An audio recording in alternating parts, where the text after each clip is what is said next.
Monsieur Zedam, bonjour. Bienvenue dans le sujet by Raissa Nyota.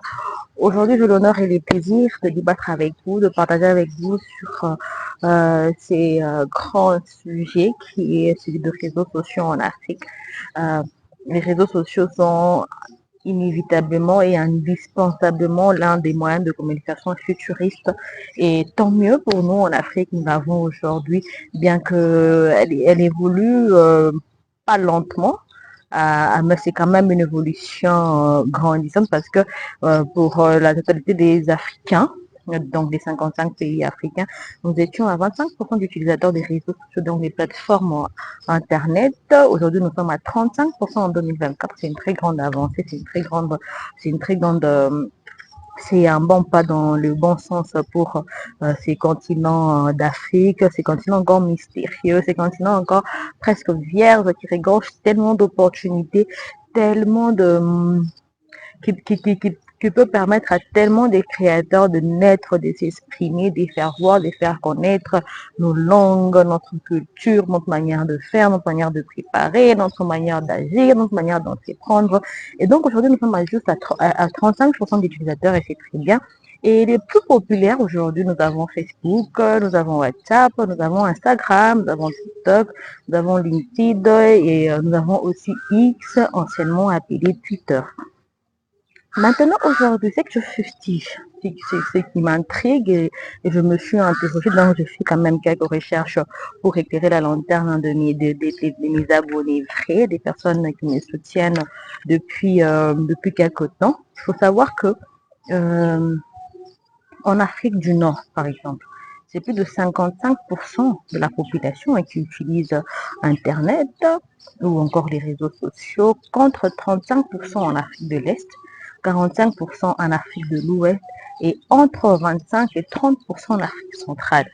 Les populations africaines ne sont pas encore très grandes, par exemple comparativement à un pays comme la Chine. Je ne pense pas qu'il y ait un pays africain qui ait déjà atteint les milliards dans sa population, mais ces chiffres sont intéressants, surtout pour quand on est déjà à 50% pour l'Afrique australe ou l'Afrique du Nord. Et c'est quand même c'est inquiétant de voir qu'encore aujourd'hui en Afrique centrale, il n'y a que 30 à 25% de personnes qui utilisent Internet et donc par conséquent les plateformes, ça va venir, ça va continuer à s'agrandir. C'est sur la bonne lancée, on continue de croire. Maintenant, est-ce que vous savez que aujourd'hui dans le monde, vous suivez des créateurs internationaux, vous suivez des créateurs dans des pays qui vous disent par exemple que pour des vidéos de 100 vues, on sait tous que pour les plateformes, donc pour les réseaux sociaux, les plateformes que j'ai citées ici, il y a une rémunération directe ou indirecte. La rémunération directe, c'est quand la plateforme administrativement elle vous paye pour autant de vues faites, pour autant de vidéos effectuées sur la plateforme. Plus les vues sont grands, plus vous avez de l'argent. Et les rémunérations indirectes, c'est quand, par exemple, vous avez un partenariat, vous faites un partenariat avec X marque ou vous faites une campagne marketing pour X et cette marque-là, cette enseigne-là, cette entreprise-là, à la fin, par rapport à ce que vous faites comme vue, par rapport à ce que vous faites, vous avez comme popularité en termes d'abonnés, la marque, elle vous paye. Mais maintenant, moi, je suis sur la rémunération directe parce que c'est par là qu'on devrait commencer. C'est celle-là qui devrait intéresser tout le monde parce que tout le monde n'est pas à même de faire la campagne de X, mais par sa créativité, par sa manière de s'exprimer, par sa manière d'entreprendre. C'est intéressant, non, de pouvoir être rémunéré. Mais maintenant, écoutez ce que nous avons retrouvé après nos recherches. Par exemple, on va commencer avec YouTube. YouTube prend en compte que 13 pays sur les 55 d'Afrique, ça veut dire qu'il n'y a que 13 pays d'Afrique qui peuvent prétendre avoir la rémunération YouTube pour autant de vues générées par vidéo. Donc, vous pouvez, quand vous êtes créateur et que vous postez vos vidéos, comme moi ici aujourd'hui, malheureusement déjà pour la RDC, je ne pense pas pouvoir prétendre être rémunéré par YouTube. Il m'aurait fallu et c'est ce que beaucoup de créateurs africains font, c'est qu'ils vont dans des pays qui peuvent être rémunérés et ils créent le compte là-bas. avec les informations de là-bas et ensuite ils peuvent revenir dans le pays et créer des contenus, créer des vidéos qui font de vues et là ils espèrent avoir la rémunération. Et là encore c'est autre chose parce que la plupart du temps nos banques ne sont pas directement affiliées ou ne fonctionnent pas avec les réseaux sociaux ou même les organismes des organismes cités ou à qui ces plateformes ont confié la responsabilité de payer les créateurs de contenu ne sont pas accessibles en Afrique. C'est le cas de Twitter, anciennement appelé de X, anciennement appelé Twitter, c'est que tous les comptes certifiés sur X sont censés être payés. Normalement, quand on a le petit cocher bleu là-bas, ça veut dire qu'on est quelqu'un de vrai, qu'on est quelqu'un d'authentique. Et donc, nos droits, normalement, parce après s'être fait identifier, après s'être fait certifier, ça c'est un devoir, et maintenant notre droit maintenant serait d'avoir cette rémunération-là. Mais dans Jeux et Dames sur X, il y a une entreprise, c'est l'entreprise Street, c'est une société américaine qui est destinée à payer les professionnels, c'est-à-dire les personnes certifiées sur cette plateforme X. Mais malheureusement, à ce jour, cette entreprise américaine Street n'est pas disponible en Afrique. Ce qui fait que, automatiquement, X, avec tous ces comptes certifiés, ne paye pas. Donc, toutes ces personnes, encore, je répète, qui prétendent ou qui ont cette chance-là de pouvoir être rémunérées par cette entreprise, par cette plateforme, c'est parce qu'elles ont créé leur plateforme à l'extérieur de leur pays. Et malheureusement, pour X, aujourd'hui, je peux vous dire que aucun des pays d'Afrique n'est rémunéré parce que l'entreprise américaine Tweet est inaccessible en Afrique. Voilà.